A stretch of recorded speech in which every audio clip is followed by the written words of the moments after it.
We try how best I can interact with you in the first lunch session. The topic which I chosen to interact with you is aligning India's economic policies with sustainable development goals.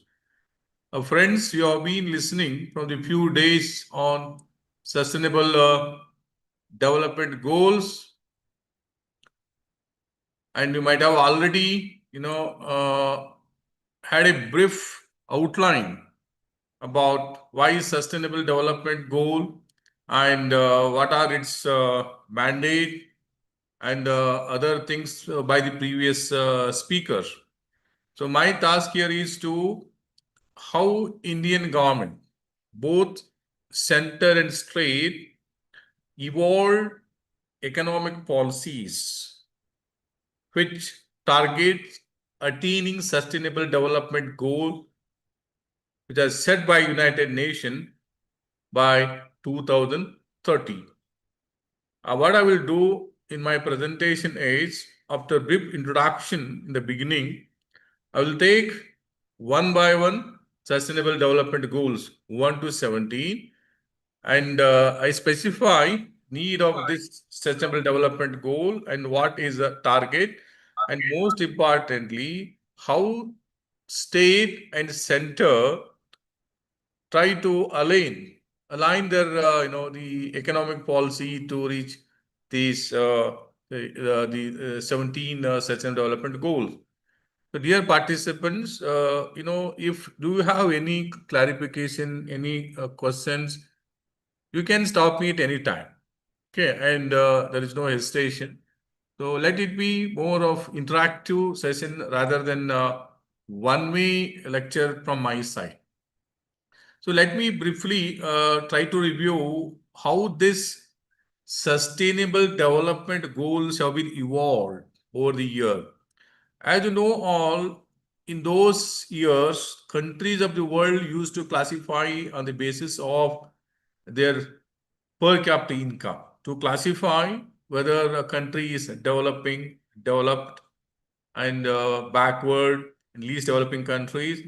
The only measurement criteria was countries per capita income. From that countries per capita income, they used to measure welfare of the individual. So welfare of the individual was based on how much is the per capita income. It was there when we were all students of economics in 80s and 90s.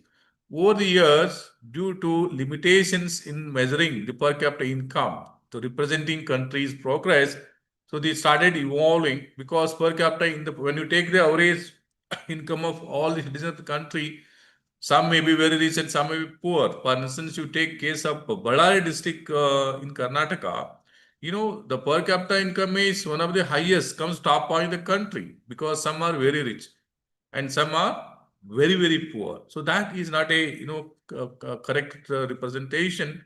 So they thought various research have been undertaken with regard to how to measure the welfare of the individual, and most importantly, how to measure the well-being of an individual. See, when you say that country is progress, it is important to understand the well-being of each and every person of that country. So a lot of research took place. You all know that the one of the major the contribution before Human Development Index is the Stritin and Stritin physical quality of life index, where he chose the many indicators and tried to quantify it. So after that, many the debate and discussion took place with regarding measuring the well-being of an individual. So later, with a great contribution by Mahbubul Haq and Amartya Sen and other development economics, they come out with the quantifiable index, that is Human Development Index. So that is, all that is the combination of education, health, and economic status, including per capita income. So now that is the main, the index which classifies the countries of the world, that which countries are having a higher human development index, middle and lower. From that basis, they take that how the well-being of an individual, welfare of the state. And later on, Amartya Sen and other developmental economists said that so along with this, you need to look into gender development index and deprivation index and disparities, inequality, and later accessibility to their basic needs to lead a dignified life and individual choices and many the aspect have considered to measure the well-being of an individual. Taking these things from the the earlier measuring the well-being is the sustainable development goals, which talks about a country must have a certain minimum basic things that is most important, not only for the present, and those basic needs to be sustainable in future also. So they set a 17 goal and set the one particular the maximum the number that this is a country needs to expect it. These are all expected the target which fixed by the sustainable United Nations that it is expected that for example when it comes to education, it is expected that at least the level of education, maybe in terms of gross enrollment, in terms of quality of education, and health, maybe in terms of child mortality rate, MMR. There are many sub indicators, but they have said by taking all these sub indicators that minimum, I mean, these needs this much. The target, this much number the countries would have in all 17 goals. Some countries have already reach this 17 goals target. Some are far behind, some are in the middle, and some are in progress. The whole idea here is to in a to classify the country, considering the welfare state, considering the status of an individual along with the state, other states status as well. Other status here includes infrastructure. Other status include a country's integration with other institutions of the world and how the institutions performance maybe governance, judiciary, and this is a holistic development a country should have in terms of these 17 sustainable development goal. So this is how, of course, prior to that, Millennium Development Goals all were there, but this is how the sustainable development goals which set by United Nations evolved, and all the countries of the world are trying to align their economic policies to reach the target of sustainable development goals, and they also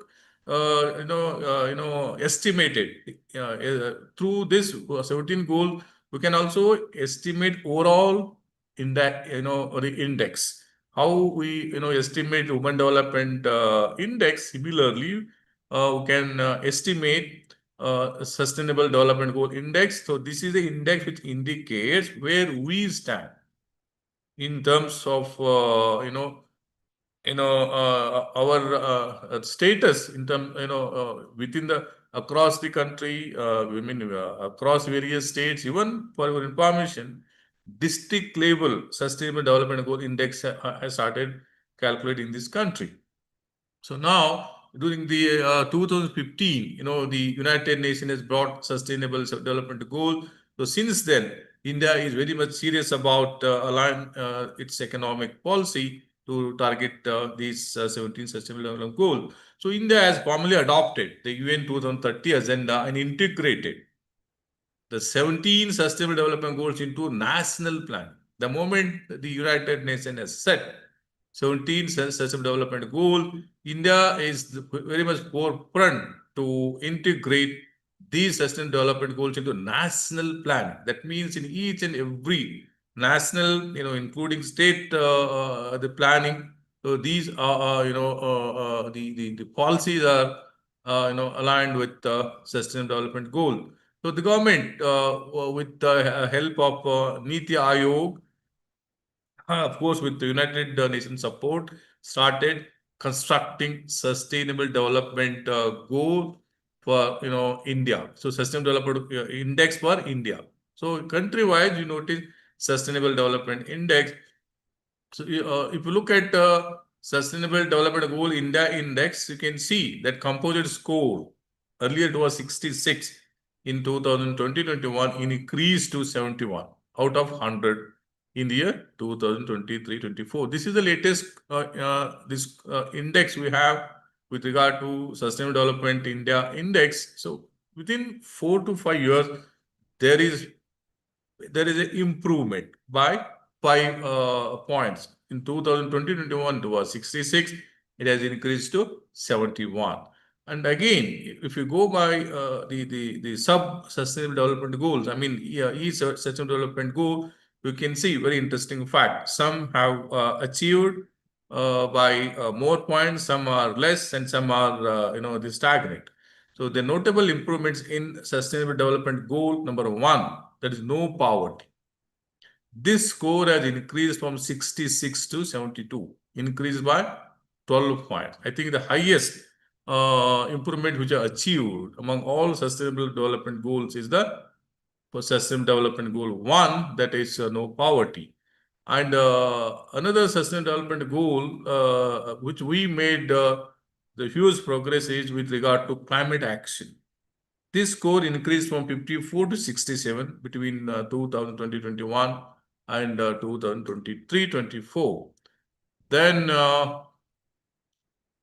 the other,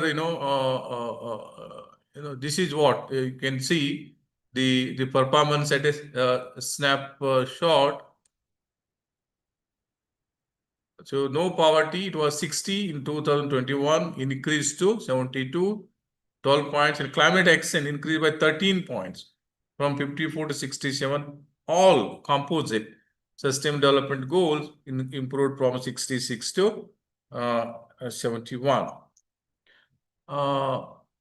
So is my voice is okay? Hello? Yes, sir. Okay, sir. So if you have any questions, Audible, sir. Yes, sir. Okay. Okay, sir.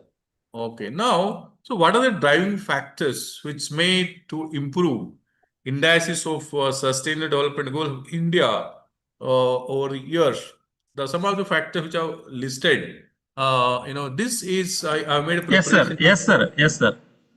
Okay, thank you. So this, the PPT I mainly prepared on the basis of various report prepared by the Niti Aayog. So generally, when you take the government report, you find a lot of things are the positive side. So I will add something which need to taken care by adding my view as well.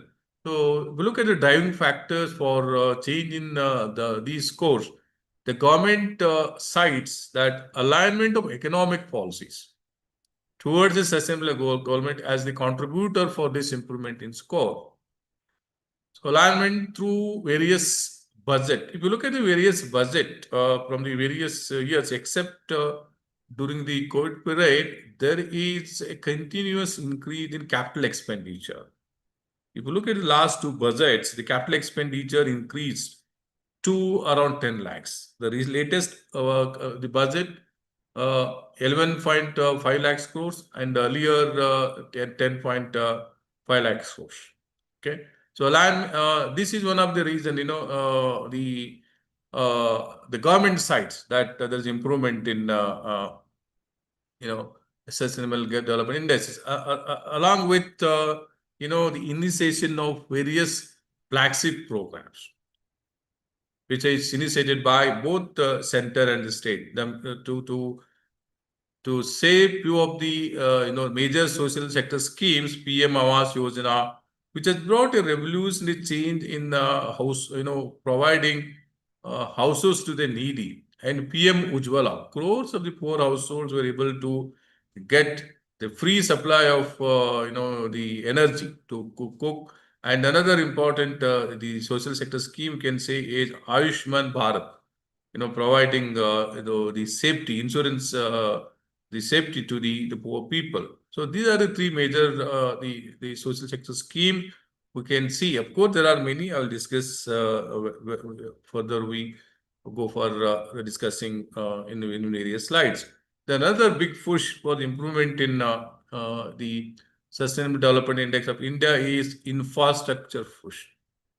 So one can notice there's a large improvement in physical infrastructure, where the poor people attracted to work there. The wages which they got in such kind of working in physical infrastructure were quite higher than the normal wage rate which they used to get. So this also made to push to increase their wage rate which they were earlier working. So there's a big push for infrastructure, so particularly capital outlay to increase the growth. As I said, CapEx, capital expenditure in 2023-24 was increased to 10.01 lakh crores. That is 37% increase over previous year. Similarly, 2025-26 budget increased the capital expenditure to 11.21 lakh. In earlier budget also, except COVID period, you can see increase in capital expenditure in the range of 7 to 8 lakhs crores every year. This made government to spend huge on improvement in the physical infrastructure, constructing road, new rail lines, and airways and ports. So this made a big push for the improvement infrastructure, and most important outcome of improving physical infrastructure is provided employment particular to the labor class. So with this background of sustainable development goals with reference to India, as I said, what I try to do here is I try to review progress goal by goal, highlighting what are the national policies which have been initiated with regard to each and every sustainable development goal and indicators. More than 300 indicators have been selected. Say, for instance, we have the health, one of the sustainable development goal. To reach that health indices, there are many indicators and targets. So if you look at the Niti Aayog reports, you can see to reach each and every individual sustainable development, you have sub-indicators. Okay. So again, indices have been also calculated on the basis of these sub-indicators and arrive. This is the index of one of the sustainable development goals, health.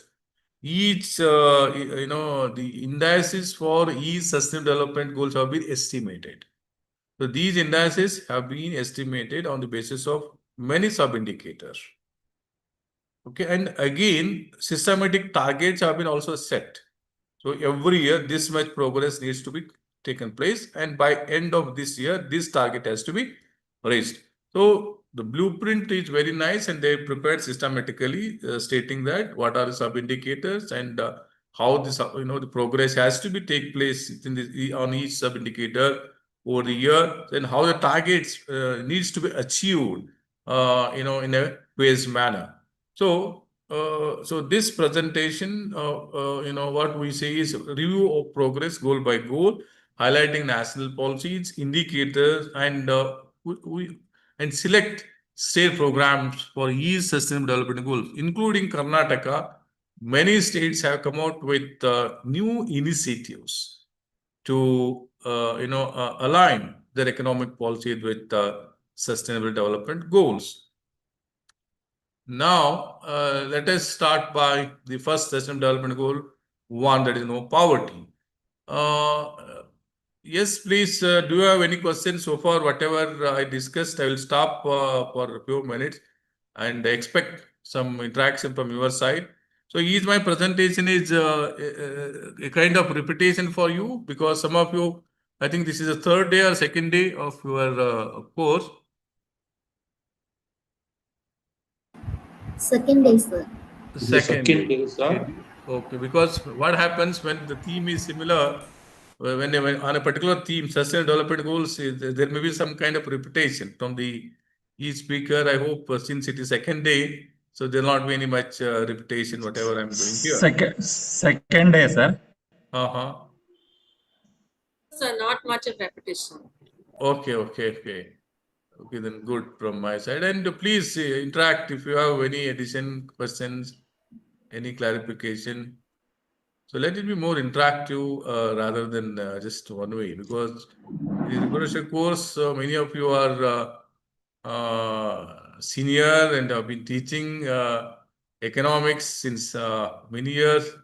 Sir, better to invite Hello. Yes. Govinda Swami sir, you were telling something?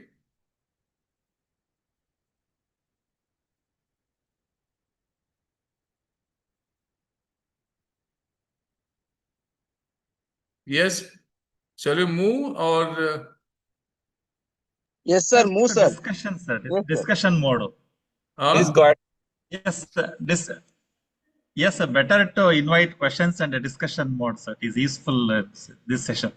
Yeah. That is what I have said. So Yes, let's sir. Yes. have Yes, sir. interaction, and then we proceed so that I can understand. Yes, I can find some places which are known to me. Some of our department, economics department of Karnataka University also participated.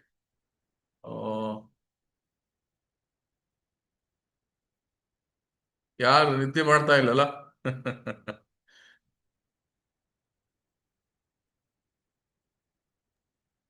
No, sir. Hello. Sir, no, sir. Okay then. Just I was joking. Okay then. Let us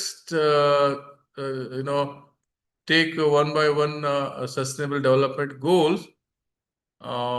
So what I did here is first I looked into what are the specific national policies have been initiated to attain the target in a particular sustainable development goal, and if there are any the good examples by various states which have brought the new initiatives and the progress in the each indicator over years. So let us take no poverty. So what are the national policies which have been initiated to achieve no poverty sustainable development goal?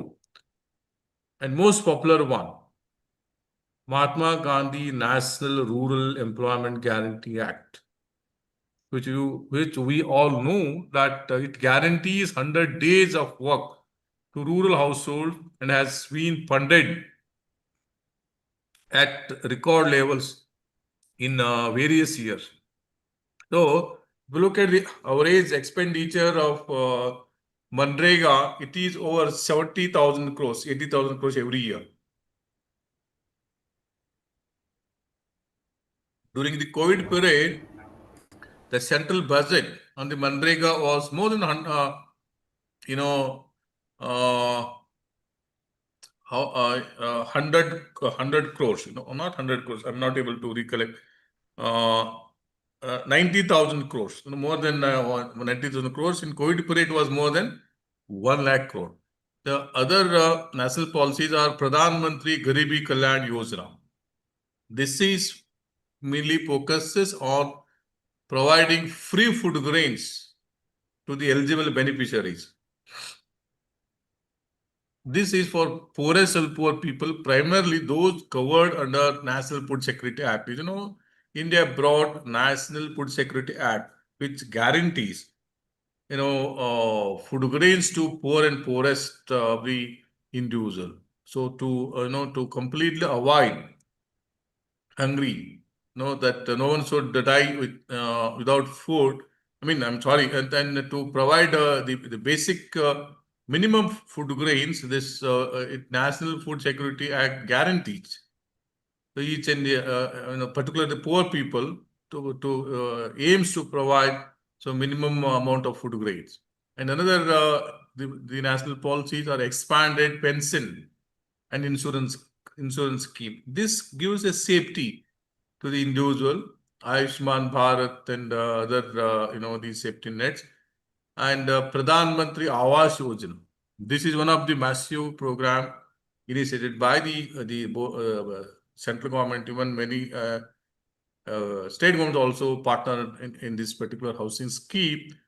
Through Pradhan Mantri Awas Yojana, the millions of houses have been constructed for the poor people. As I say, this particular scheme aims for affordable housing, and this made a huge impact on reducing the particularly urban poverties. And another scheme is Deen Dayal Antyodaya Yojana, poverty elevation through women's self-help groups. This is something unique scheme that Dayal Antyodaya Yojana, through women self-help group, aims for elevation of poverty completely. And there are states which have made a pioneer effort in eradicating poverty completely. The Tamil Nadu's comprehensive rural pension scheme. Tamil Nadu has brought comprehensive rural pension scheme, for the poor people, rural poor people. So this gives a minimum economic security to the old age pension, because in the old age, particularly the labor class, they cannot go for work. They do not have energy to work. So such kind of comprehensive rural pension, provides a safety net. I mean, social security. I mean, economic security to the old age people. And another state, Maharashtra, that Varista pension bhatta have reduced the destitution for those who are poor, and no one needs to take care. There are certain old age people, no one needs to take care. So for them, this scheme, even in Karnataka also can see through 5 guarantees. One of the guarantee, which provides minimum amount to the poor woman. The one head of the each and every household, the woman gets the particular amount. So that gives a kind of the basic economic support. So these are various schemes. One of the scheme which, initiation by the central and state government to eradicate the poverty. Let us assess what is the impact of all these schemes over the years. So the impact, you can see the Sustainable Development Goal 1 score improved sharply from 60 to 72. Within, for 5 years, 4 years, in fact, within 4 years, the Sustainable Development Goal score improved sharply from 60 to 72. So reflecting fewer households in poverty. It is estimated that poverty in this country is now less than 9%. So rural poverty drastically reduced, and though the target is still to have it by 2030.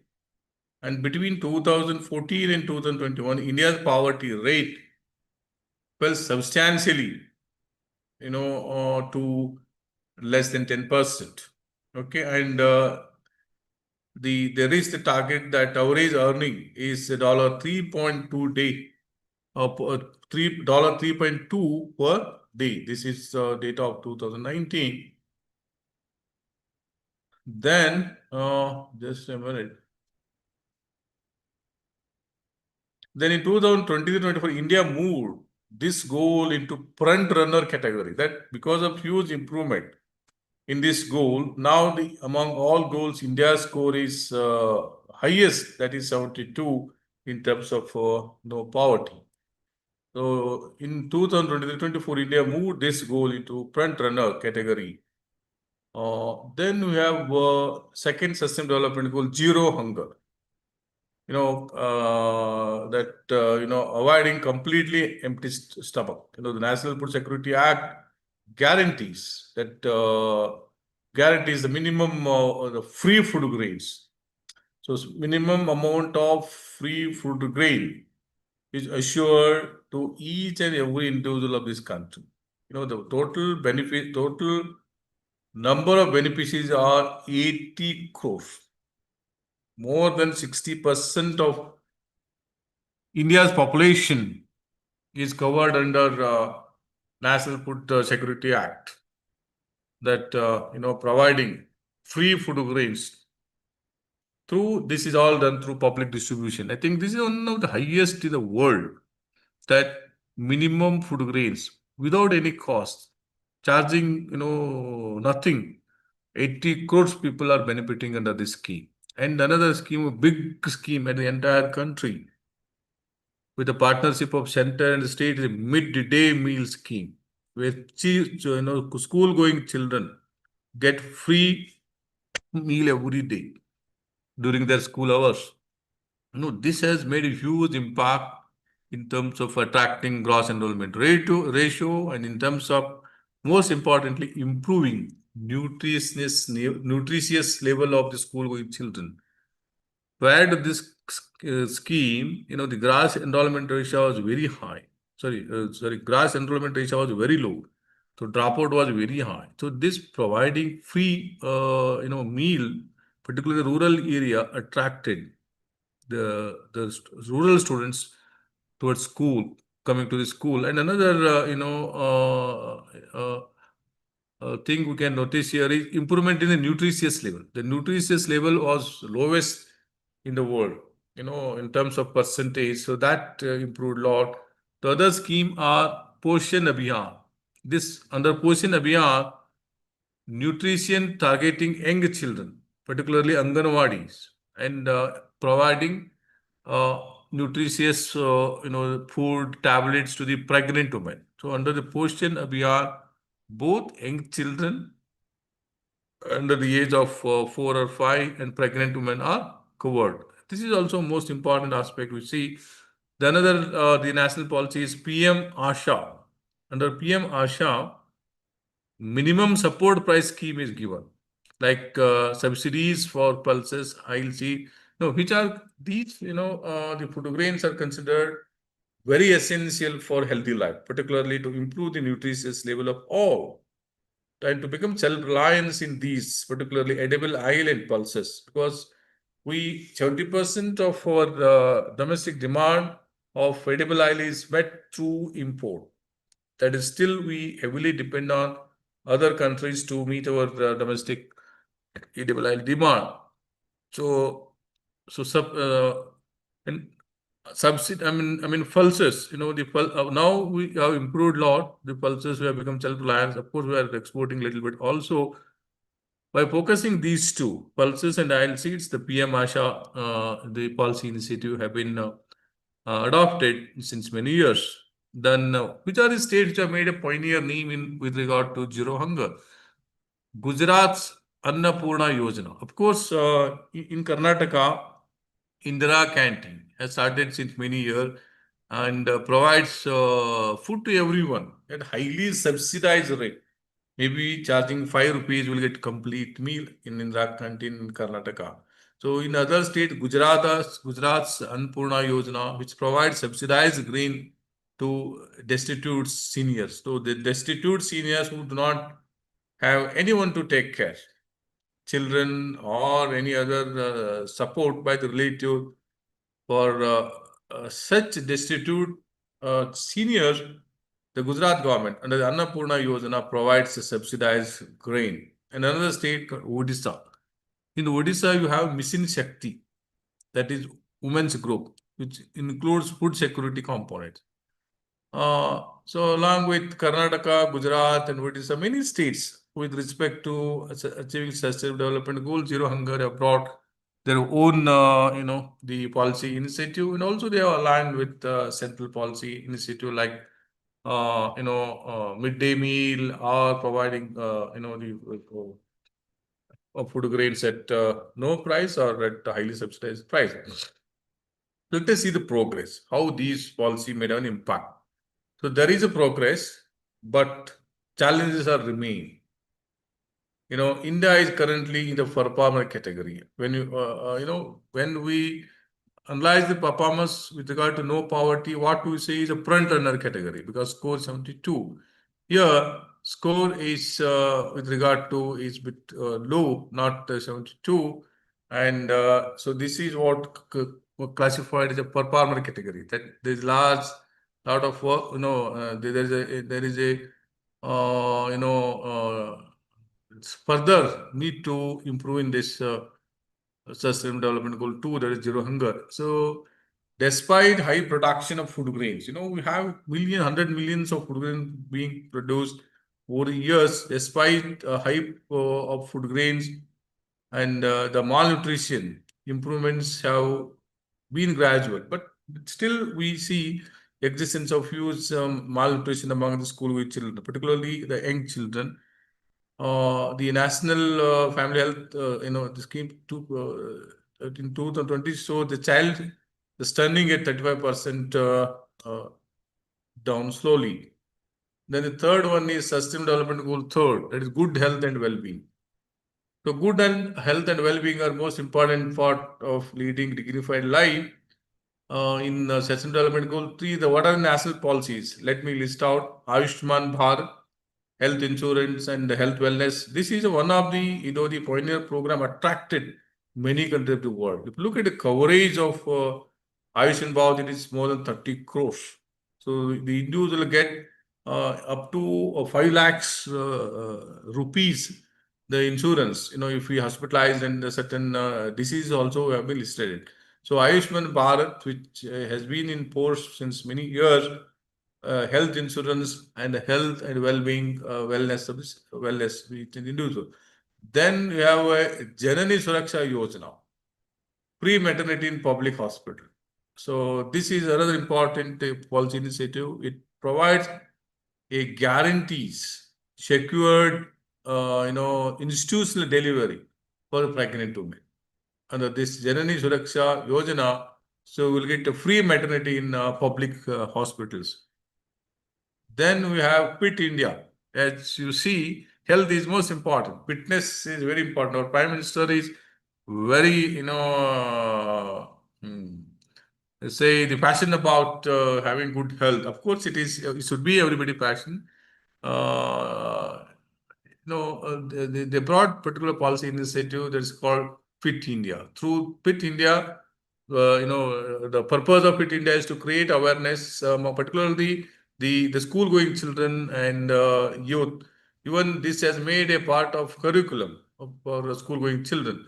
And another national policy with regard to good health and well-being, National Digital Health Mission has started. And expansion of medical colleges. In the recent budget, we have seen that it is, planned to have a new medical college so that new doctors will come and the required doctors will be there to take care of huge healing population. Then there are certain states which have come out with their own, of course, including Karnataka, the Tamil Nadu's rural health network, particularly primary care, has long kept its MMR in a single digits. It is amazing achievement by the Tamil Nadu that they achieved MMR in a single digits since so many years. Kerala, Maharashtra, Andhra have already achieved the Sustainable Development Goals MMR target of less than 70. But Tamil Nadu's, the performance is worth mentioning here. Then if you see the overall impact, Sustainable Development Goal Index categorizes Goal 3 as a front runner. Again, this is a front runner because of huge improvement in the performance. Of course, the major strides include expanded rural health centers and better access to drug. So these are two factors which made the Sustainable Development Goal Index categories Goal 3 as a front runner are expanded rural health centers and better access to drugs. Then we have MMR, maternal mortality ratio, has been declined. It has been declining. The latest data 2019-21 reports that MMR is 93 per 1 lakh live birth, which is reduced earlier from 130. So in 2014-16, MMR, that is live birth per lakh population was, 93, the deaths, MMR means 93 deaths per, the children under age 1, the 93 per 1,000 live birth. So that is reduced from earlier 130 to 93. Then we have, so MMR is number of deaths of the children under age 5. But infant mortality rate, that is the newborn deaths, particularly under age 1, the infant mortality rate fell from 39 to 27. That latest data is 2021. So on track for sustainable development. So if you look at a sustainable, what is the target of sustainable development target?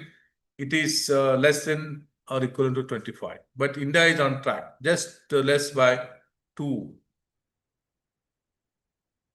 Then quality education. That is most important for improving the well-being of each and everyone in any country of the world. So what are the national policy initiatives with regard to quality education? As we have been, the discussing how the center and state have initiative policies to align with achieving targeted sustainable development goal, 17 sustainable development goal. So the 4th sustainable development goal, that is quality education. To reach this target of quality education, let us see what are the policy initiatives taken by the center and state together and in separately as well. Reforms emphasizes access and learning outcome. There are 2 aspects of quality education. The learning outcomes, that what are the learning outcomes, and most importantly, whether education is access to each and everyone. Of course, we see that we made, that up to 14 years, the education is free, and it is it gives the guarantees that education is free up to 14 years, and there are many initiatives have been taken place to provide access to education each and everyone. Nobody should deny getting good quality education. However, in terms of accessibility, there is some kind of fairness that so nowadays each and every villages are well connected with a school, and each children have access to education. But problem is with the quality education. So that is the major issue. So there are certain policy initiatives have been taken place to improve the quality of education. And another important thing is what is the outcome of such education, the learning outcome. So a lot of emphasis have been made to bring reforms in access and learning outcomes of education. Under this RTA Act, that guarantees that up to 14 years school, the free. And also, as I said, assured that midday meal scheme, clothes, and other facilities as well. So what are the scheme? Samagra Shiksha, K-12 education reform, PM Poshan, midday meals, Skill India, vocational training, covering 1.4 crore youth, and digital initiatives to improve the quality of education and make our education accessible. So the provision of online learning has also provided through digital initiatives, Swayam, MOOCs, and Diksha portal. So these are the various schemes which brought by the central government to target the quality of education. And there are certain states like Haryana launched Kalakriti, the scheme which relating to improving quality education brought by Haryana state is Kalakriti, art education in school. And Andhra Pradesh operates world largest digital screen midday meal kitchens. And Kerala claims 90%, more than 90% literacy. Just a minute.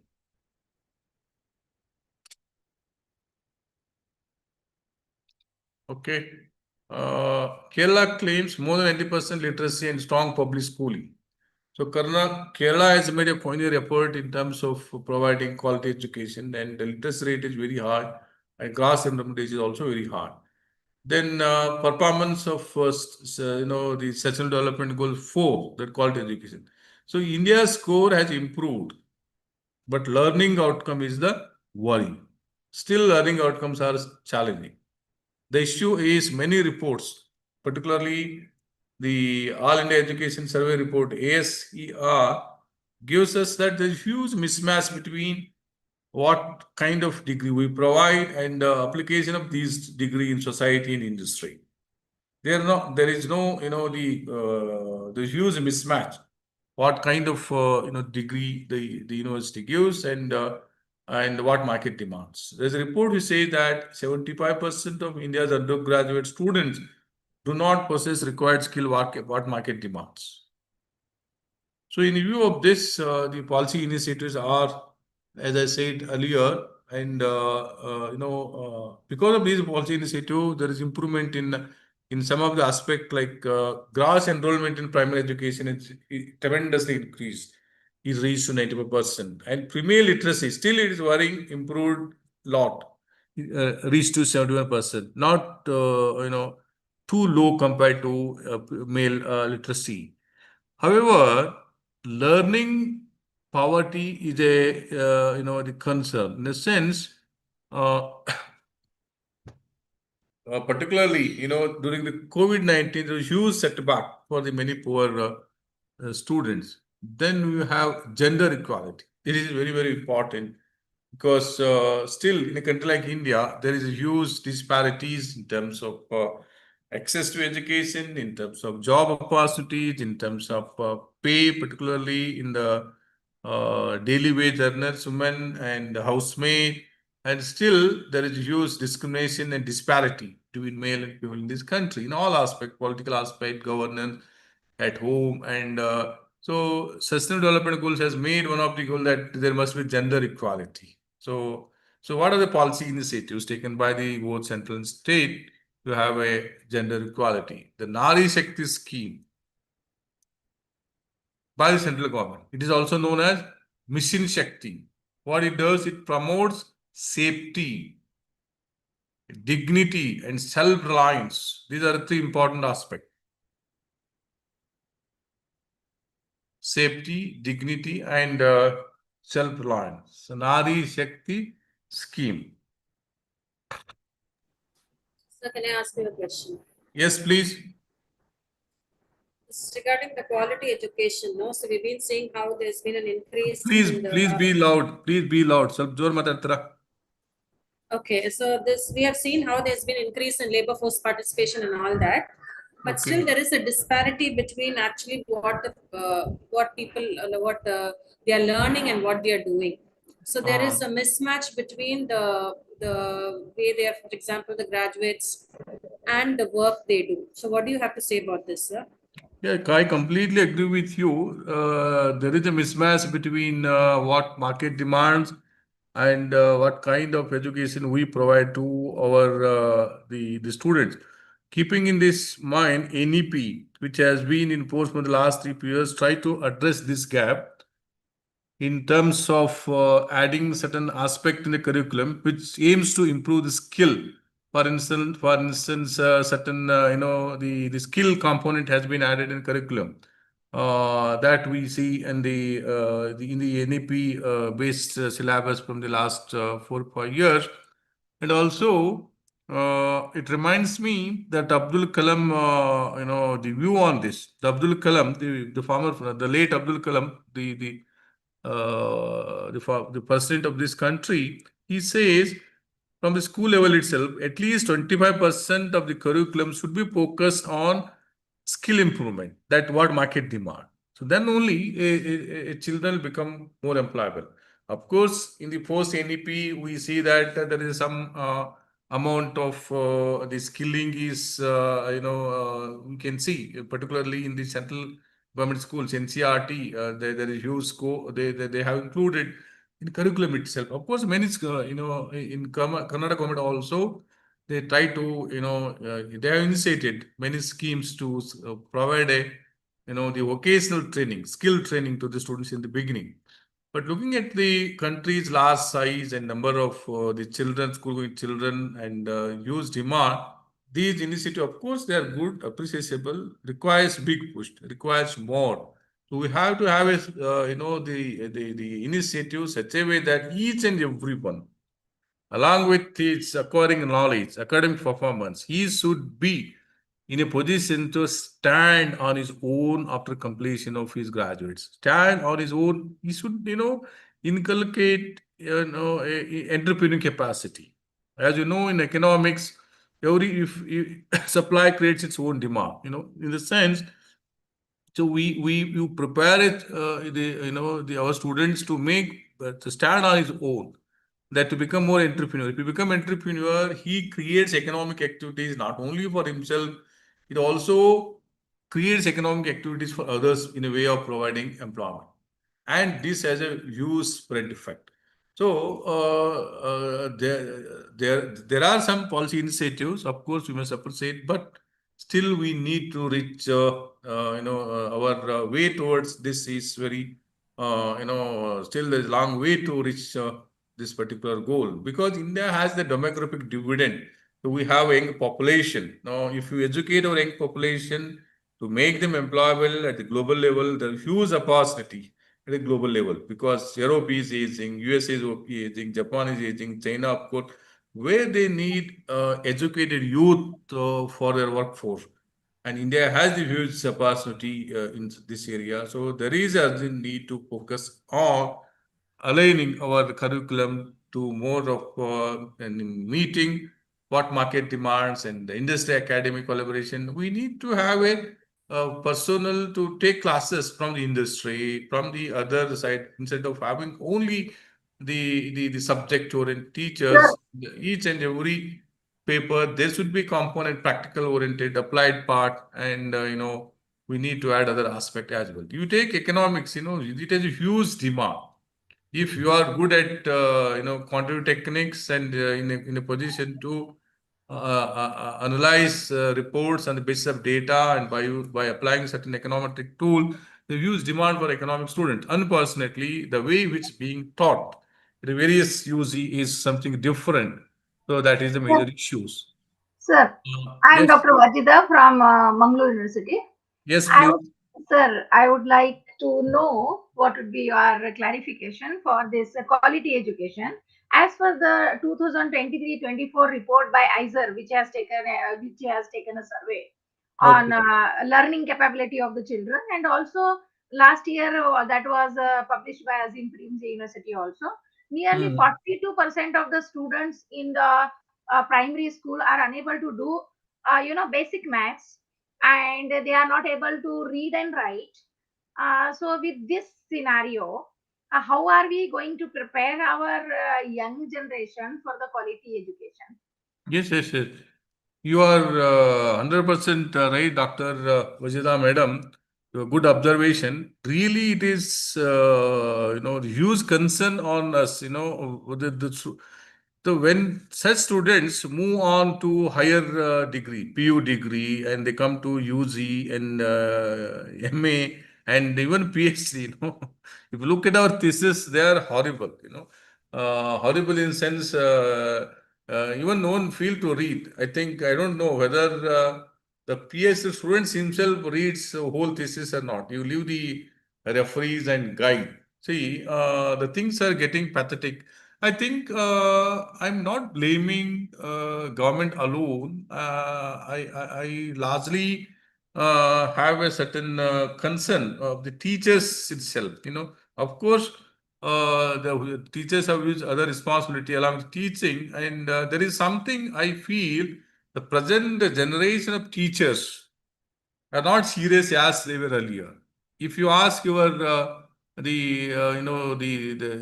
our parents or ancestors who have studied in 1930s, 40s, we look at the primary school teacher at that time, up to 1960s and 70s, including 80s, the primary school teachers used to take rounds in the night in a village to see that whether the light is on in a particular house, that to see whether that children are sleeping or not. Parents used to sleep, but children used to wake up, and the primary school teacher, they used to be there in the school till 10 o'clock, 11 o'clock.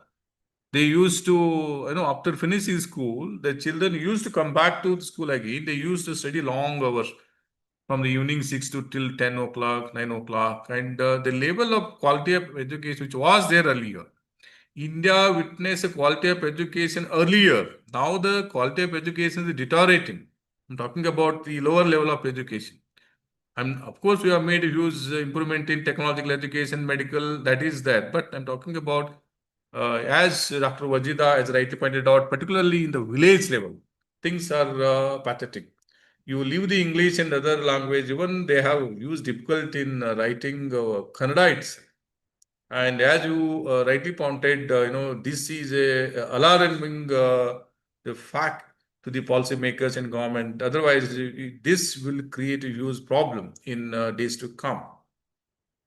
Yes, the good observation, Dr. Wajida. Thank you, sir.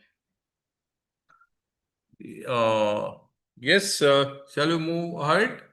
So, the national policies like for gender equalities, Nari Shakti scheme, then Mission Shakti promotes, I think, quality education we completed.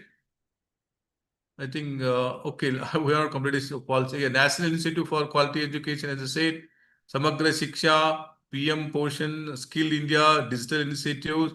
See, under the NEP, 40% of our undergraduate students can, study through online courses, through Swayam, MOOCs, Diksha. Of course, in Karnataka, we are not yet fully implemented. There is a revised version of NEP what we have. If you look at the central NEP, where the students have the option of studying certain portion of the their courses, 40%. They can study certain courses through online, and there are a lot of activities there. And the certain states like Haryana launched Kalakriti. This I mentioned, and Kerala, and if you look at the performance, as is, still you have better out the huge challenge. The gross enrollment ratio in primary is 95%. There is huge improvement in female literacy, increased 77%. And of course, there is huge concern. Coming to gender equality, this is a very big worry point. The national policies are Nari Shakti schemes, Beti Bachao, Beti Padhao, Mahila, women entrepreneurs, and PM Ujjwala. So 10 crores for LPG connection for poor household, one-step center scheme. The support for women who are in distress and badly need these state support. Increase maternity benefits, 26-week leave under this PMLA scheme launched in 2017, and there is huge expanded microcredit. So these are the list of national policies which aims for bringing gender equality in this country. Look at the data. If you look at the only the 40% of female are in the workforce, but in other countries, the percentage of female in the workforce are more than 75%. You just imagine if India's female workforce increases from present 40% to 75%, 80%, and how much their economic contribution, and definitely our GDP will reach the double digit. So there is a huge potential in India. There are two potential India need to look into. One is to make women employable. So necessary policy need to be framed to make women employable, and secondly, reap the demographic dividend. We have young educated youth. Unfortunately, as you have pointed out, because of lack of quality education, they do not possess the required skill to get absorbed in the open market. So it is very important to make our educated youth employable at the global level. As I said, world is aging. There is a huge demand for educated youth across the globe. So coming to gender equalities, sustainability development goals performance, there is steady gains. Female literacy and sex ratio are the two important sub-indicators of gender equality. Of course, work participation. So female literacy and sex ratio at birth have improved from 913 females per 1,000 males. That is huge improvement. And the sex ratio at birth also improved from earlier low 899 to 913. Still, there is a disparity compared to other nations. There disparity in terms of literacy and the number of female for male. So female labor force, as I said, so I said latest 39%, 40% here. Female labor force participation is just 25%. It is improving. The latest one is 40%, as I said, but still it is very, very low compared to other nations of the world. Our neighbor China, the female labor force participation is very, very high, compared to India. That means only 25% of labor force according to this female labor force, 72% labor force is without taking part in any gainful activities.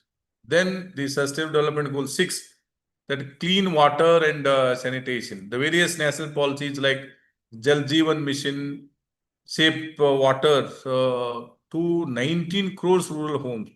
Now 74% of the work is done. Swachh Bharat Mission Gramin rural sanitation drives, providing 11.3 crores toilets constructed by 2099. National water policy, integrated water resource management, water quality monitoring system, and you have for urban water supply is being strengthened via Amrut and Metro Water Scheme. These are the various national policy initiation to attain Sustainable Development Goal 6, that is clean water and sanitation. Of course, certain states have made good example, particularly Maharashtra and Gujarat through their, of course, Kerala has made a big name. That Kerala 100% household have the tap water, that Har Ghar Jal. And really it's appreciable. So each and every household in Kerala have the tap water scheme. Then the performance with regard to Sustainable Development Goal 6, Goal 6 moved into front runner. It's not under performer, it is a front runner. That is, it is made huge improvement. The rural tap water access increased from tremendous improvement. The rural tap water access rose from 17% in 2019 to 74% 2024.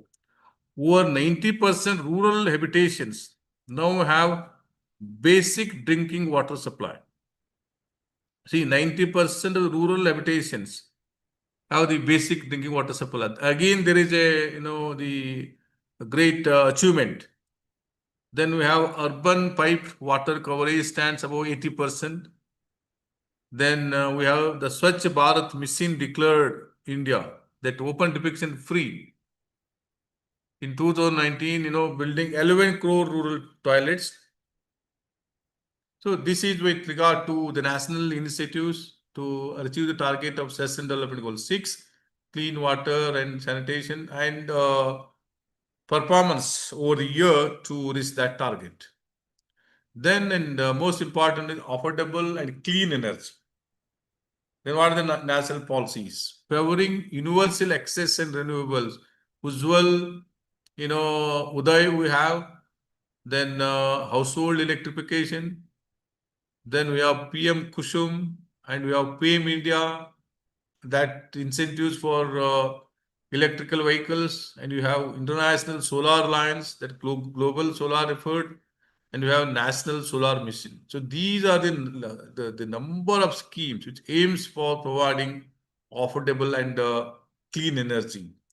And look at the performance. The 7th Sustainable Development Goal is classified as again front runner. So it is nice to see over the years there is a huge improvement in the all these Sustainable Development Goals.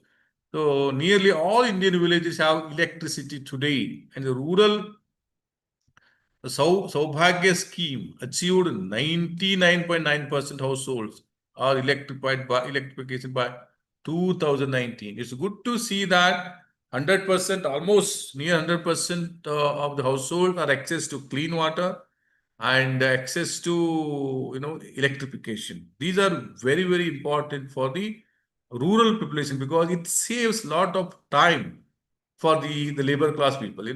Getting water in those days used to consume a lot of time. They used to go for long distance to bring the clean the drinking water. Now everyone has access to clean water, then electricity. And the installed renewable capacity also improved.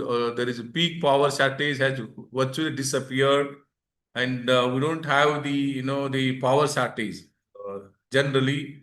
Then solar, a lot of encouragement by the state to have electric vehicles and renewable energy. Particularly, India is front runner in wind energy and solar energy.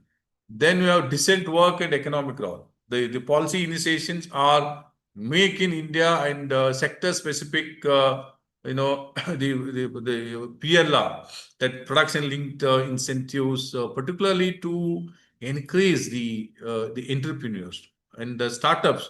So the new initiation have been taken. This made a big push for economic growth. To bring discipline and dissent, there is a lot of policy initiatives have been made for decent work. Then skill India. This is another important aspect. Some of you ask question that there is a mismatch between what kind of education we give and what market demand. To fill this gap, the government has brought the initiatives that skill India. Then we have Mudra to provide financial support for the young entrepreneurs. That Mudra has come up. Then, and most important, Jan Dhan financial inclusion. So, this is most important policy initiative played a wonderful role to have financial inclusiveness. Today, most of the poor people have the bank account. Because of this Dandan financial scheme, 80 plus crore bank accounts for direct benefit transfer. This made a huge improvement in terms of providing government policies, benefits directly to the needy under direct benefit transfers. The amount direct goes to his account. There is no leakages, no middleman. This is wonderful. The reforms made by the state and centers together and facilitating employment scheme. Of course, the performance in terms of session development 8, you can see, of course, a lot of challenges are there with regard to decent work and providing skill. This may not be front runner, and we need to do a lot of efforts to make our educated youth employable and bring decent work to our youth population. Then we have sustainable development goal, industry, innovation, and infrastructure. Look at the holistic approach of sustainable development goal, 17 sustainable development goal. Compared to other the measures which used to measure well-being, now this sustainable development goals look at holistic approach along with improvement. Along with measuring the well-being of an individual, the holistic development of the entire nation, where basic infrastructure and basic certain things in terms of clean energy, clean water, hygienic, all kinds of have been taken care in the sustainable development goal. There are certain nations in the world, they have certain, department itself. That particular department look at what are the policies of initiative, the progress, and how each targets have been reached over years. Okay, so the national policies with regard to industry, innovation, and infrastructure are large projects include new highways, Bharatmala, huge improvement in physical infrastructure, be it road, rail, and airport. Because of increase in capital expenditure over 10 lakh crores in the central budget, of course, many states, including Karnataka, in the recent years, diverting the last portion of their improvement in the in the capital expenditure. So you can notice most of the roads today are very good compared to earlier years. So under the Bharatmala scheme, you can see improvement in the use, new highways, industrial corridors have been developed, metro rail network, particularly metro city like Bangalore, and digital infrastructure. You can see huge improvement in digital infrastructure in this country compared to previous, earlier years. And 5G spectrum and BharatNet broadband and the Bharatmala as a road network for port modernization, Sagarmala, Gati Shakti National Master Plan for multi-modal connectivity, Atmanirbhar Bharat, make India self-reliant. This is most important looking into present geopolitics. It is nobody imagined, nobody was expected that America will become a problematic for country in one day. 25% increase in tariff. Again, within another 2 days, again 20%, 50% increase tariff, where India, export huge of its export quantity towards USA. Now they are facing huge problem. So nobody was expected. The reason is why you are friendly with Russia. That is not an economic reason that America quotes. See, looking at all these geopolitics in the world today, It is very important to become Atmanirbhar Bharat and create more domestic-oriented economic activities. That is most important. We need to be very much strong in our domestic economic roots.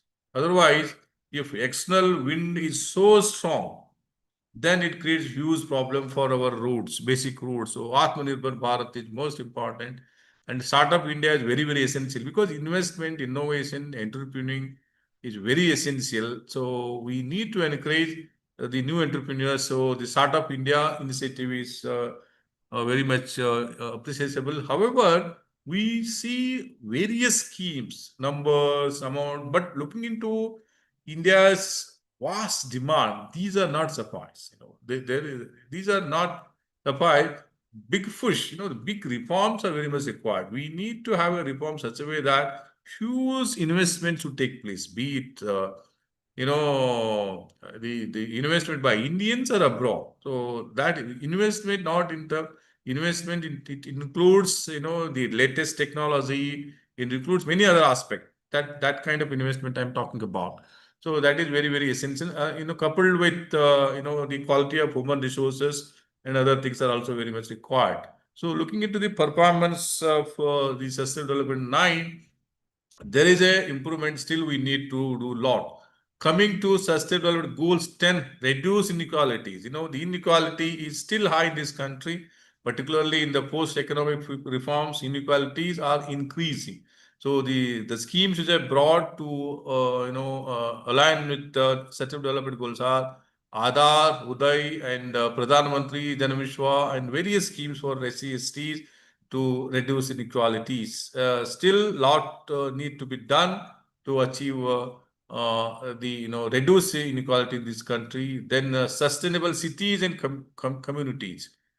That the various schemes have been brought in, particularly schemes relating to metros. But however, the two-tier cities, three-tier cities are lagging behind.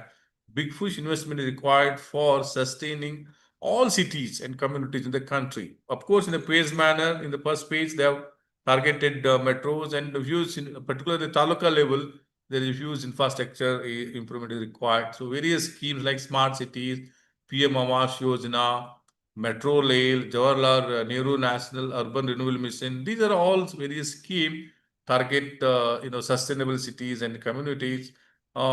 In terms of performance, sustainable cities and communities sustainable development, India is a front runner. That means there is huge improvement in terms of performance, particularly the improvement of urban infrastructure. Then Sustainable Development Goals 12, responsible consumption and production. That has also been one of the Sustainable Development Goals, particularly to avoid certain things, particularly plastic bans, vocal for local encourages, particularly MSME and e-waste and battery recycling laws, public awareness campaign with regard to Jago, Grahak Jago, that consumer rights, and all these things have been brought in. Again, India in terms of performance, the shows moderate gains in particular sustainable development goals. So that needs to taken care. There's a long way to achieve this target. So we are not front runner in the sustainable development goals 12. Then we have climate action. This is very, very important for sustainability of each region in the world, that we need to address the huge climatical change which we are witnessing in recent years. The various national policies and state policies have been brought in. This is the list of having addressed the climate action. Looking into the performance, again we are recorded the largest score jump from 54 to 67. Sustainable Development Goal 13, the huge improvement. So by 13 base points in just 4 to 5 years. And we have life below water and life above water. There is huge potential in India. Life below water. The various schemes have been brought in. So look at the beauty of Sustainable Development Goals, how it is holistic. So to achieve this life below water target, various policies, blue economic policies, Sagar Mala, the various. Look at the performance. You can see the total marine protected area increased over years. Ocean economy, particularly port shipping, grew 7% annually in the pre-pandemic period. Then, and most important, in the Hello, excuse me, sir. yes, please. I will take only 2 minutes. Okay. Okay, sir. Okay. Peace, justice, and strong institution. This is very, very important, both within the country and between the country. Today's, we can see the countries of the world are fighting each other because of not of the people wishes. It is because of leaders' perception. It is a leader's mindset. No, it is very important to have a peace, a domestic at interest level, and justice delivery system has to be improved. And still there is a lack of lacuna in justice delivery system. So we need to have a strong institutions. When we were students, these things were not considered as a factors which influence the economic development. Today, the institutions make a lot of impact. It may be judiciary, legislature, or executive. These must be fair, transparent to achieve higher economic growth and attain well-being of the individual. The last one, not the least, the 17 Sustainable Development Goals, that partnership. That is what I said. Countries of the world integrate each other.